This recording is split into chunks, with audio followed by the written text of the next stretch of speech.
Hello friends, welcome to mathematics world. Doctor Sonen Gupta. Dear friends, आप लोग की बार बार डिमांड आ रही थी सर हमें जून 2023 का इंजीनियरिंग मैथमेटिक्स वन के पेपर का सोल्यूशन बताइए। तो इसी सीरीज को हम कंटिन्यू करते हुए अभी तक मैं आपको क्वेश्चन नंबर 1 से लेकर क्वेश्चन नंबर 5 तक सॉल्व करा चुका हूँ। आज मैं बात करूँ क्वेश्चन नंबर 6 के बारे में।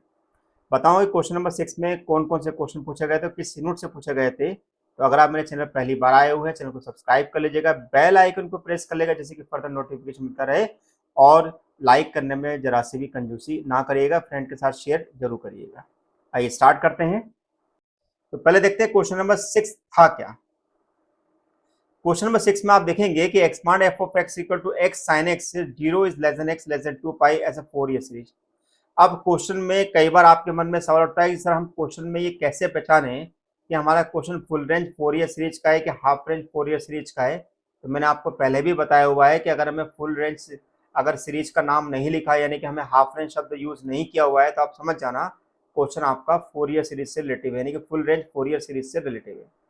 इसी का सेकंड पार्ट हमारे पास जो दिया वो भी हमारा फोरियर सीरीज का ही क्वेश्चन दिया हुआ है, जिसमें a0 an मांगा हुआ है, जबकि हमारा फंक्शन जो है x प्लस एक्स स्क्वायर दिया हुआ है। लेकिन हमें क्वेश्चन में इंटरवल जो दिया हुआ है -1 से +1 के बीच में दे रखा है।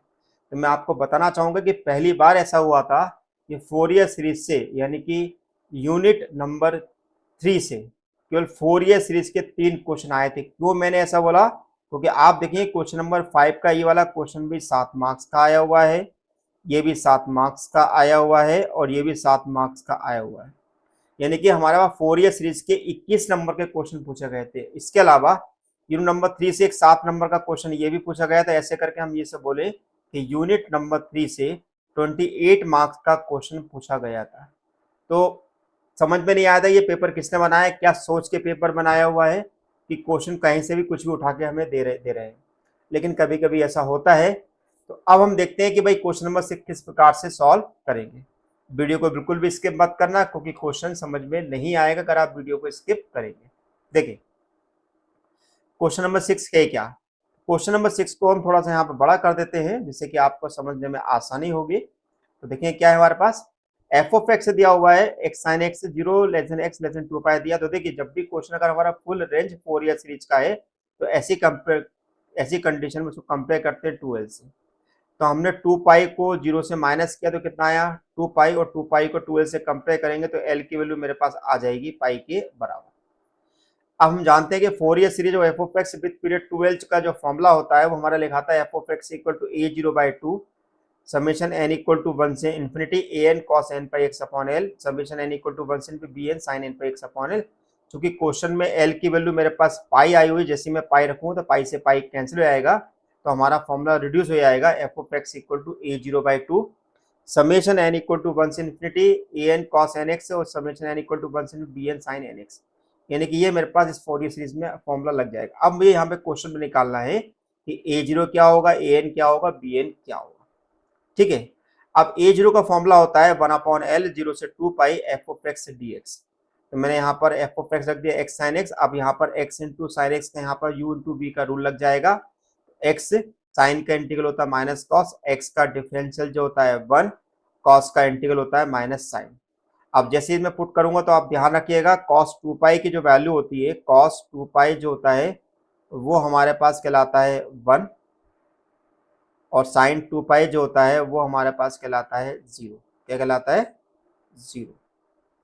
ठीक है। तो यहाँ पे पहले वाले के अंदर पुट करूंगा तो टू माइनस 2 पाई इंटू 1 हो जाएगा, तो सेकंड वाला टर्म 0 हो जाएगा, और 0 पुट करूंगा तो दोनों 0 आएंगे, पाई से पाई कैंसिल हो जाएगा, तो आंसर हमारे पास आएगा -2। यानी कि हमारे पास a0 की जो वैल्यू आएगी वो -2 के बराबर होगी। अब बात करते हैं an। तो an इक्वल टू होता है 1/पाई 0 to 2 pi F of x cos nx, यानी कि x into sine n x into sine x into cos n x. अब हम क्या करते हैं, यहाँ पर 2 का मल्टीप्लाई और 2 का डिवाइड कर देते हैं। इस 2 का मल्टीप्लाई और 2 का डिवाइड करने के पीछे रीजन ये है कि यहाँ पर हमारे पास ये फॉर्मूला हमारा अप्लाई हो रहा है। देखिए ध्यान से, this is 2 cos a sine b। तो 2 cos a साइन b मेरे पास होता है, this is a sine a plus b minus sine a minus b। इस फॉर्मूले का हम यहाँ पर यूज करेंगे। ठीक है। तो a मेरे पास बन गया और ये मेरे पास b बन गया। तो मेरे पास क्या मिलेगा, x sine n plus one x minus sine n minus one x. अब यहाँ पे हम u इंटू वी का रूल अप्लाई कर रहे हैं। फिर से इस पूरे को मैंने यहाँ पर b माना हुआ है और इस x को मैंने यहाँ पर u माना है। तो क्या होगा, x sine n plus one x का इंटीग्रल होगा minus cos n plus one upon n plus one plus, क्योंकि साइन का इंटीग्रल में माइनस साइन आता है तो cos n minus one upon n minus one. अब इस x का डिफरेंशियल करेंगे तो मेरे पास 1 आएगा और इसका इंटीग्रल करेंगे तो मेरे पास क्या होगा, minus sine n plus one X upon n plus one का whole square then plus sine n minus one upon n minus one का होल स्क्वायर लिमिट 0 से 2 पाई। अब हम क्या करने वाले हैं, इसमें लिमिट रखने वाले हैं 2 पाई। तो पहले वाले पोर्शन में हम लिमिट रखेंगे अपने पास से 2 पाई, तो क्या हमारे पास आएगा 2 pi minus 2 pi cos 2n pi plus 2 pi upon n plus one. Then इस 2 पाई एक्स को अंदर मल्टीप्लाई करेंगे तो 2 pi cos 2n pi minus 2 pi upon n minus one. ठीक है, और यहाँ पर इसके बाद हम जीरो पुट करेंगे, इसी के पहले वाले पार्ट में तो हमको मिलेगा 0 0। इसी प्रकार इस वाले पार्ट में अगर हम यहाँ पर ये लिमिट रखते हैं अपर और लोअर तो हमारे पास आएगा माइनस 1/2 पाई, क्योंकि हमने इस 1/2 पाई के अंदर मल्टीप्लाई कर दिया है। तो minus 1/2 pi minus sine 2n pi plus 2 pi upon n plus one का whole square plus sine 2n pi minus 2 pi upon n minus one का होल स्क्वायर, और जीरो पुट करेंगे तो दोनों वैल्यू मेरे पास जीरो आएगी। ठीक है, अब हमें क्या करना है, यहाँ पर इस लॉजिक को यूज करना है। इस लॉजिक को ध्यान समझे, cos 2n pi plus 2 pi यानी cos 360 प्लस थीटा, वो होता है हमारे पास cos थीटा यानी cos 2 पाई, और cos 2 पाई की जो वैल्यू होती है वो कहलाती है हमारे पास 1। इसी पर cos 2n pi minus 2 pi यानी कि हमारे पास थर्ड क्वाड्रेंट में आएगा। थर्ड क्वाड्रेंट में cos पॉजिटिव होता है तो cos 2 पाई हो गया, यानी कि अगेन cos 2 पाई की वैल्यू होगी 1। फिर साइन 2n पाई प्लस 2 पाई जो होता है वो फर्स्ट क्वाड्रेंट में आता है, फर्स्ट क्वाड्रेंट में सारे पॉजिटिव होते हैं तो साइन 2 पाई होएगा, और साइन 2 पाई हमने भी पहले ही आपको बताया कि वो जीरो होता है। Then sine 2n pi minus 2 pi यानी कि हमारे पास थर्ड क्वाड्रेंट में आएगा, थर्ड क्वाड्रेंट में साइन नेगेटिव होता है तो माइनस साइन 2 पाई, और साइन 2 पाई हमारे पास हो जाएगा 0। ठीक है, तो इस कारण से मैंने यहाँ पर लिखा हुआ है माइनस कॉस 2 पाई क्योंकि ये वैल्यू तो जीरो हो चुकी है। यहाँ पर मैंने लिखा है माइनस साइन 2 पाई क्योंकि प्लस है, लेकिन यहाँ पर मेरे पास माइनस आ गया। अब cos 2 पाई की वैल्यू मेरे पास इन दोनों से मेरे पास cos 2 पाई की वैल्यू होती है 1, तो मैंने यहाँ पर 1 लिख दिया। ये पूरा वैल्यू मेरे पास हो गया 0। इस पूरे को जब मैं सिंप्लीफाई करूंगा, क्योंकि तो वो 2 पाई से 2 पाई मेरे पास कैंसिलेशन में आ रहा है, तो इसको मैं सिंप्लीफाई करूंगा तो कितना आएगा, minus n plus one plus n minus one upon में हो जाएगा n स्क्वायर माइनस वन। ठीक है ना, तो मेरे पास n, ये वाला मेरे पास n से n कैंसिल होगा तो ऊपर आएगा 2, तो मेरे पास ओवरऑल जो वैल्यू आएगी वो मेरे पास कितनी आएगी, 2 upon n square minus one. अब देखिए इसमें खास बात को थोड़ा ध्यान समझिएगा, ये जो रिजल्ट जो है वो n इक्वल टू वन के लिए वैलिड नहीं, क्योंकि मैं n इक्वल टू वन अगर मैं इस रिजल्ट के अंदर रखता हूँ तो मेरे पास इंफिनिटी बन जाएगा। तो इसका मतलब ये निकला कि मुझे n इक्वल टू वन के लिए रिजल्ट अलग से निकालना होगा। अगर मैं n इक्वल टू वन के लिए मुझे रिजल्ट अलग से निकालना तो मुझे फिर n इक्वल टू वन के लिए b1 भी अलग से निकालना होगा। ये दोनों चीज साथ में चलती है। ठीक है, तो n इक्वल टू वन को मैंने इक्वेशन नंबर 2 में रख दिया। अब इक्वेशन नंबर 2 क्या थी वो समझे आप। इक्वेशन नंबर 2 मेरे पास ही है। अब इस इक्वेशन नंबर 2 में अगर मैं n इक्वल टू अगर 1 रखता हूं तो ये बन जाएगा sin 2x, और यहाँ पे अगर मैं n इक्वल टू 1 रखता हूं तो ये वैल्यू बन जाएगी मेरे पास 0, यानी कि मेरे पास क्या होगा x इंटू साइन 2x, है ना। x इंटू साइन 2x मेरे पास यहाँ पर आ गया। अब यहाँ पे मैं u इंटू बी का रूल लगा दे तो क्या मिलेगा, x minus cos 2x upon 2 minus 1 then minus sine 2x upon 4। क्यों, क्योंकि इसी का जो इंटीग्रल होता है वो ये कहलाता है। अब मैंने 2 पाई पुट किया तो cos 4 पाई हो गया, cos 4 पाई कितना होता है 1, है ना। तो ये हमारे पास, इसको पूरा हम सॉल्व करते तो ये वैल्यू मेरे पास 1/2 के इक्वल आ जाएगी। अब सेम इसी पैटर्न पे मुझे bn भी निकालना है। तो bn क्या है, 1/पाई 0 से 2 पाई f of x sin nx, value put करी वही 2 का मल्टीप्लाई 2 का डिवाइड किया। अब मेरे पास यहाँ पे फॉर्मूला लग रहा है 2 sin a sin b का। तो 2 sin a sin b क्या होता है, cos a माइनस b और minus cos a plus b। तो इसका रूल को हम यहाँ पर यूज कर रहे हैं। सेम वही हमने यहाँ पर इंटीग्रेशन बाय पार्ट का रूल लगाया, हमने x into u into B का रूल लगाया। इंटीग्रेशन बाय पार्ट नहीं बोला, यू इंटू बी बोल रहा हूँ, यू इंटू बी का रूल लगाया। और सेम उसी लॉजिक को हम सॉल्व करेंगे तो यहाँ पर हमारे पास बी एन की वैल्यू 0 निकल के आएगी। ऑब्वियसली अगर हमने ए एन के लिए हमने एन इक्वल टू 1 पे वैल्यू निकाली है तो बी एन को भी एन इक्वल टू 1 पे अलग से निकाल के हमें देना होगा। ओके, तो अब हम एन इक्वल टू 1 को इक्वेशन नंबर 3, इक्वेशन नंबर 3 क्या थी हमारे पास, ये वाली थी। तो ऑब्वियसली यहाँ पे वैल्यू पुट करूंगा एन इक्वल टू 1 तो cos 0 का तो 1 हो जाएगा हमारे पास, है ना। और यहाँ पे पुट करूंगा तो कितना होगा, cos 2x हो जाएगा। तो x into 1 minus cos 2x होगा। अब इसमें u इंटू बी का फिर से रूल लगा दे तो 1 माइनस cos 2x का इंटीग्रल कितना हुआ, x minus sin 2x upon 2 x का डिफरेंस कितना हुआ 1, इसका इंटीग्रल कितना हुआ x square upon 2 plus cos 2x upon 4। Limit put करते हैं तो हमारे पास आंसर आ जाएगा b1 इक्वल टू पाई।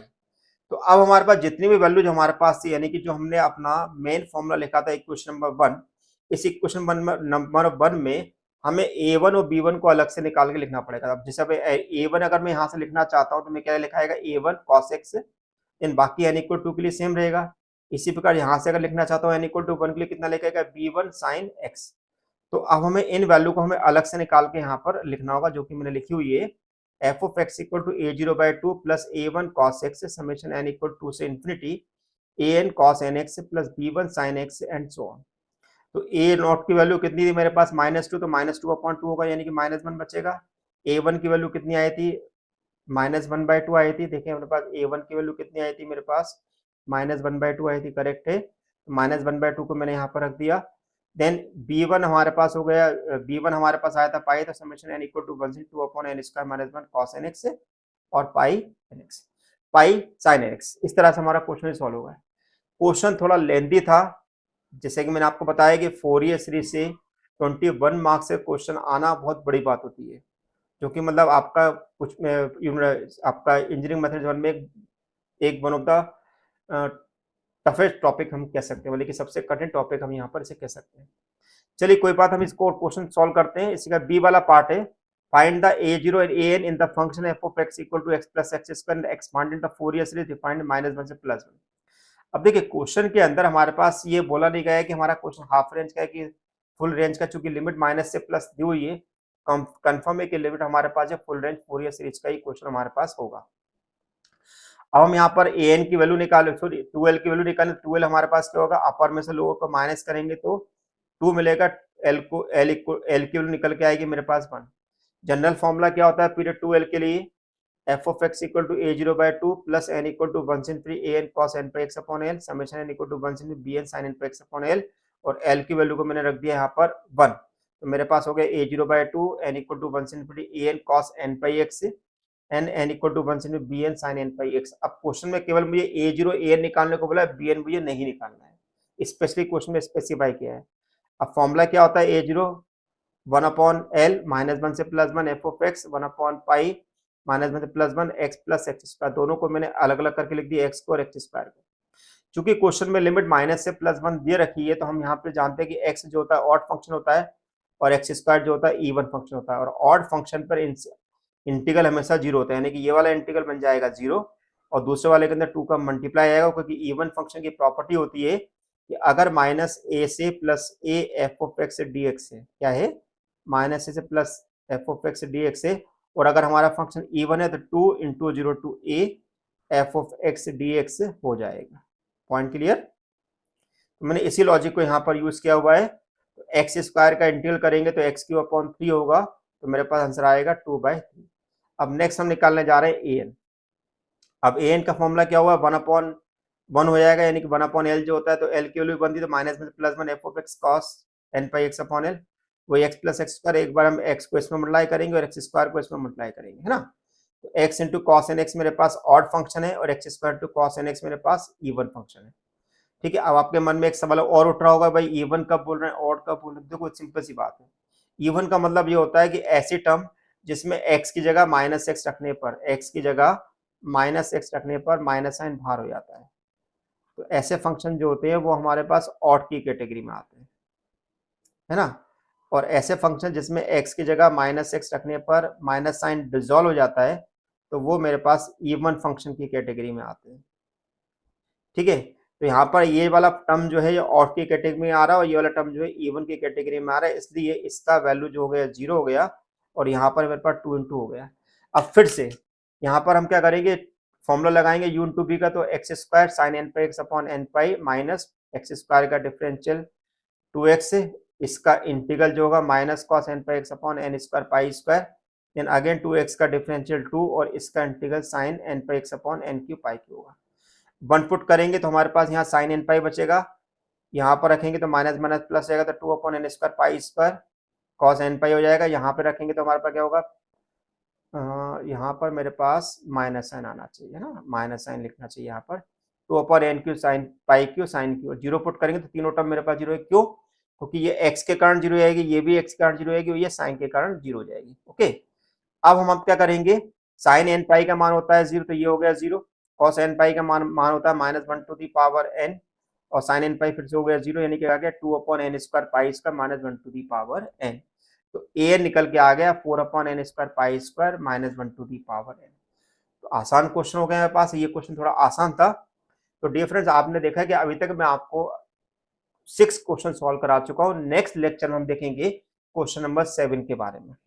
तो डियर फ्रेंड्स, अभी तक आपने मेरे चैनल को सब्सक्राइब नहीं किया तो चैनल को सब्सक्राइब कर लो, बेल आइकन को प्रेस कर लो, जिससे कि फर्दर नोटिफिकेशन मिलता रहे, और साथ में लाइक जरूर कर दिया। Thank you for watching my channel, doctor Sonen Gupta. Thank you so much.